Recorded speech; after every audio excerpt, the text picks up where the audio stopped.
Folks, my guests today are the writer and artist tandem helping to bring Westside Volume 1 to Kickstarter from 12/7 Comics. It's a neo-noir crime drama set in California's Central Valley. The Kickstarter campaign for Westside Volume 1 is live now, and you can see it, you can visit it at the URL you see on your screen. Justin Giampaoli and Dave Law are on the line. Gentlemen, how are you?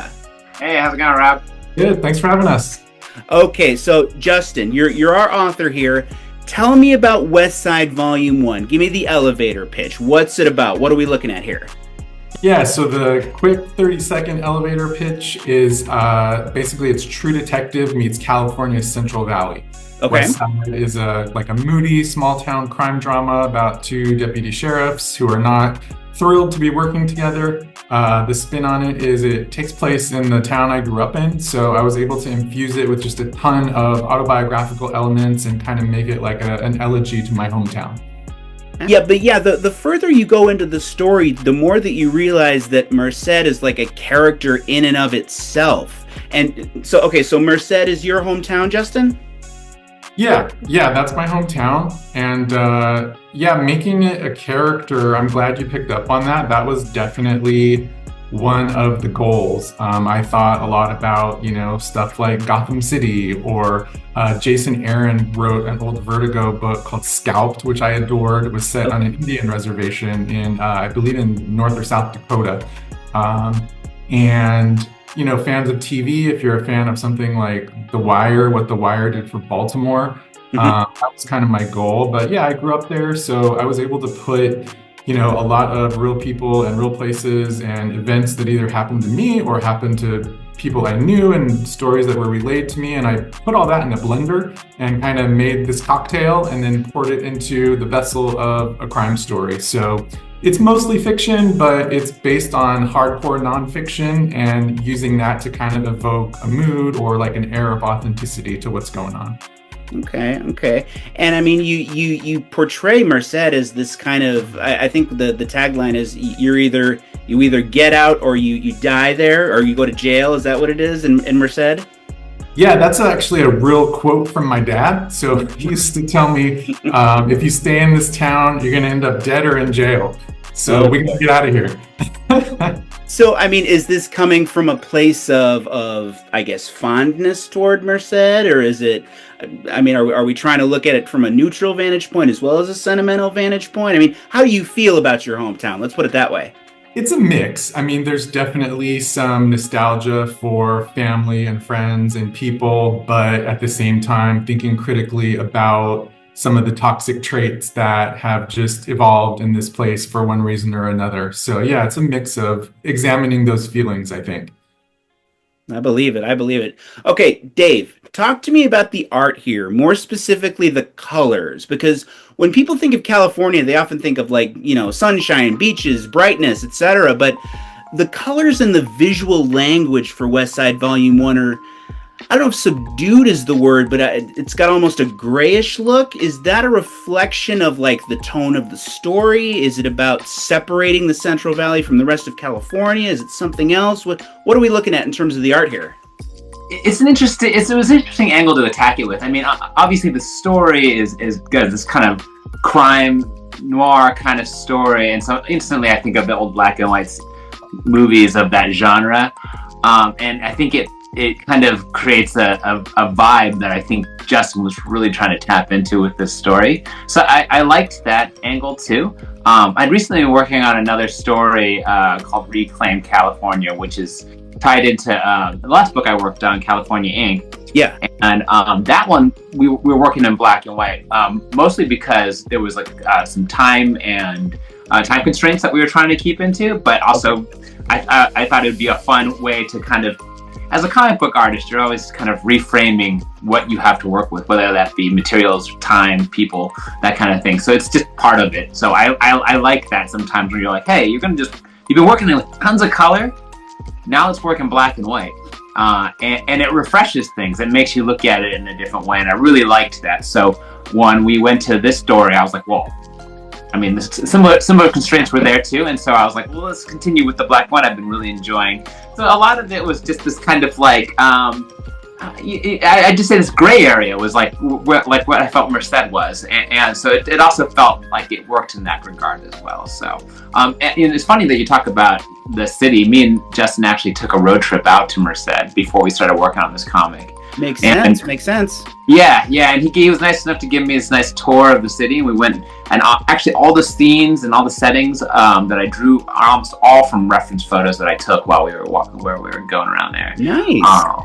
So yeah, we really were hoping to get that. I wanted to really inject some more realism of that city within it, and also, like I said, the colors. The colors I wanted to not have as important as so much structure. Yeah. Fair enough. You know, it's interesting to me, Justin, that our main character, Hope Martini, the sort of jaded cop character, is a woman, given that, you know, her partner David Fuentes is a man. I mean, what do I know? But I would think traditional impulses might pull you in the opposite direction from a gender standpoint. And what's your mindset with the Hope Martini character? What's on your mind when you're creating her? My mindset was definitely about subverting expectations on a lot of levels. So in some ways, Hope's kind of based on me. She's a gender flipped version of me. Okay. That sort of answers the question, like, what if I had stayed in that town? What if I never went away to college and pursued a career in federal law enforcement, but stayed at a local level? It was important to me to flip those gender roles. I wanted her to be kind of the grizzled, pessimistic veteran, while David was kind of the bright-eyed rookie, and how they would play off of each other. It was also, I think, important to portray Hope as like a perpetual outsider, whether that was based on her gender or her ethnicity. You know, she's always surrounded by older white men. They kind of side-eye her. And what does that do to a person's personality over a prolonged period of time? So right. She's very much written in the mold of, like, I had like Jessica Jones, early Jessica Jones from like Marvel in her PI days, or I thought a lot about Rachel McAdams' character in True Detective and how they were portrayed, and tried to infuse some of those archetypes into her. You know, you mentioned how Hope is seen and portrayed by other people.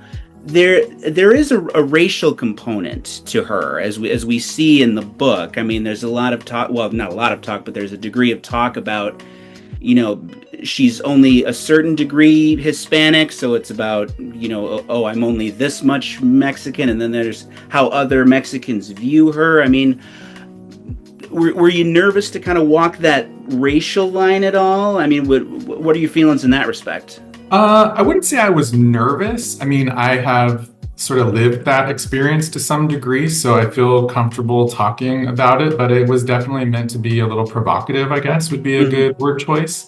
In my experience, you know, there's just a lot of like implicit bias and assumptions that people can make about who you are based on what you are, whether that's Mexican American, Italian, Black, Asian, and your ability to kind of operate and navigate in certain circles in life. So I really wanted to comment on that, like, implicit racial tension that just kind of lives under the surface in our society, but also particularly for these characters in this place. Yeah, definitely.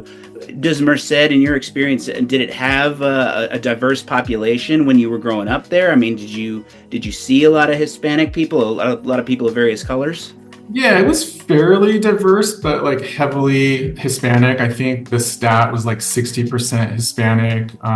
There was definitely an influx of Hmong refugees from Laos, which we talk about in a later volume. So an Asian component as well, a pretty big Black population. I want to say it was roughly 20%. So it was fairly mixed for a, you know, 70s, 80s, 90s era, smaller town, just for one reason or another. Yeah. Now there's another kind of character in Westside Volume 1 that's sort of like the town itself is a character. Dave, talk to me about the car. It's a 1974 BMW. Yeah. It's a 2002 Ti, I believe is the model name, and I say that like that because I'm not a car guy. Really, I like cars aesthetically, but it's not something I think. Justin is the car guy, and I think he picked this car specifically.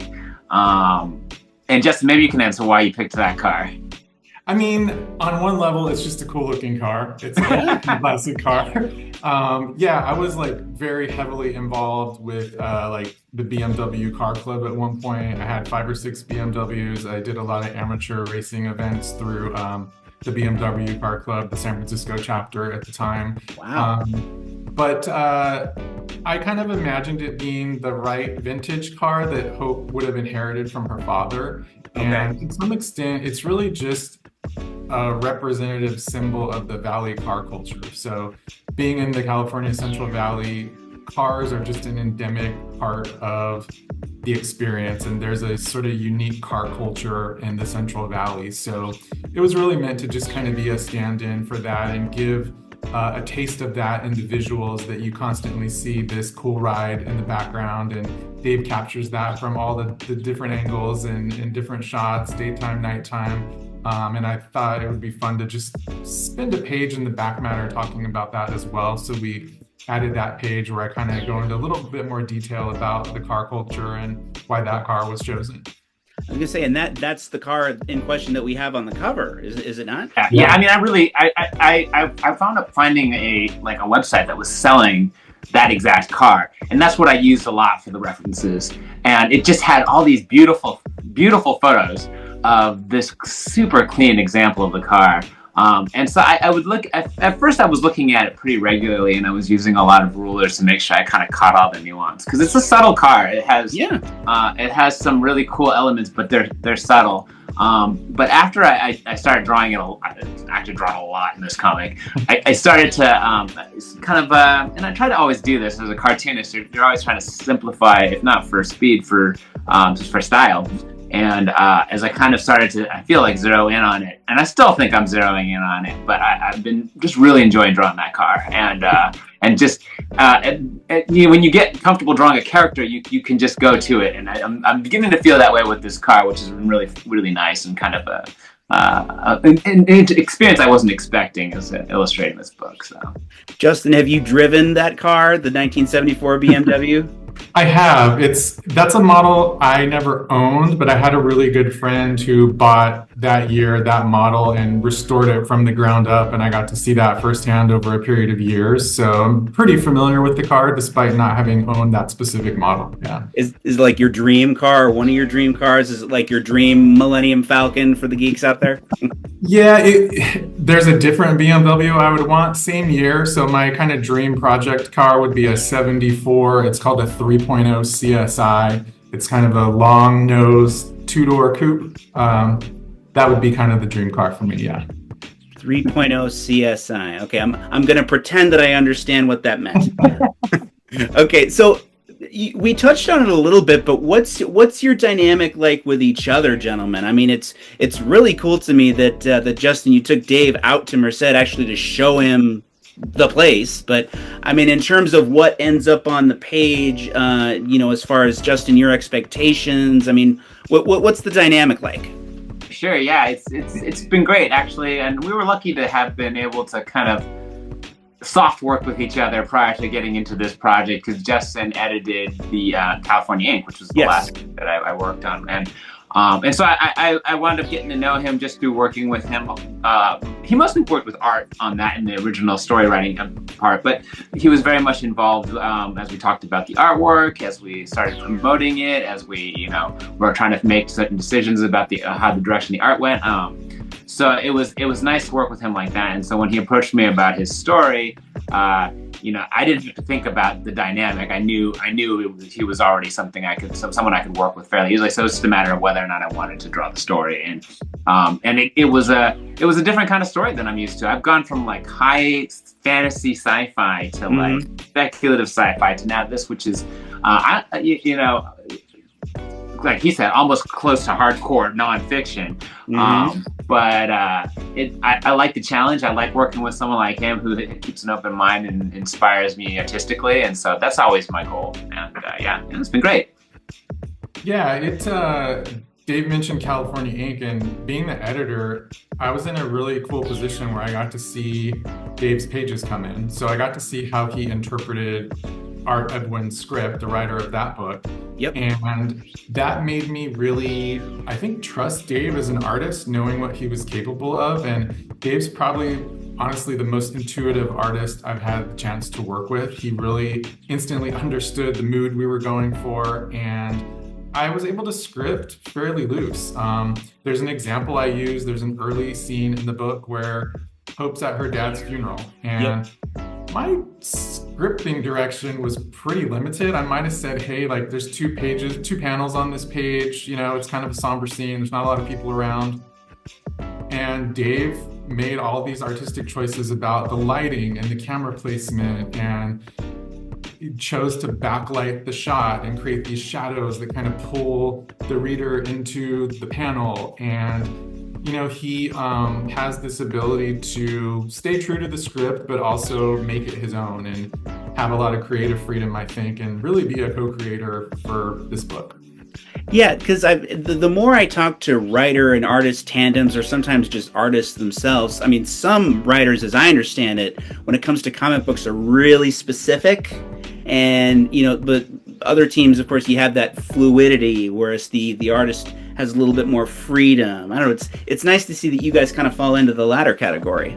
Yeah, I think if you are not familiar with your artist or you haven't worked together a lot, you maybe tend to script a little heavier, not knowing what their skills are. But like I said, being more familiar with Dave's work and having hung out at conventions and talked to him and compared references, it was very easy to script looser and just trust that, hey, he's going to take a B+ script and make it an A+ art effort. So yeah, it was a great collaboration. There you go. You know, talk to me, gentlemen, about the work of Jacob Anthony Ramirez, because we've got, in between our chapters here, we've got some poems, or a poem between each chapter. And not something you necessarily see often. What was the genesis of that? What was behind that choice? Yeah, thanks for asking. So Jacob's actually my first cousin. Okay. He grew up in the same town. He is very familiar with the source material and some of these experiences. So Jacob's had an interesting career where he's been an English teacher. He was in the Peace Corps. He's lived in China and Turkey and United Arab Emirates and all over the world, but eventually got a PhD in poetry.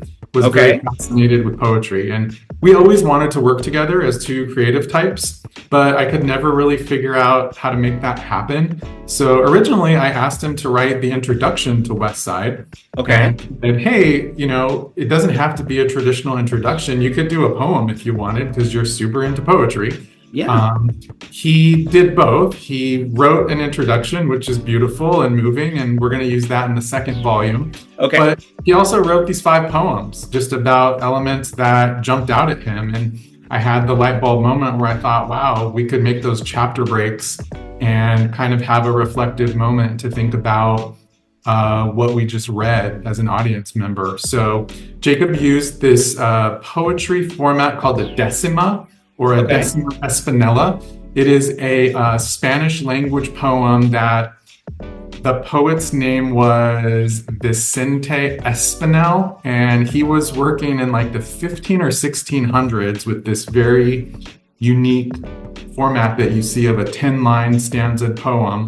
With a very unique rhyming sequence. So Jacob used that format and created really just these kind of haunting, moving pieces that make you think about what you just read. And I'm happy to have something unique like that in the book.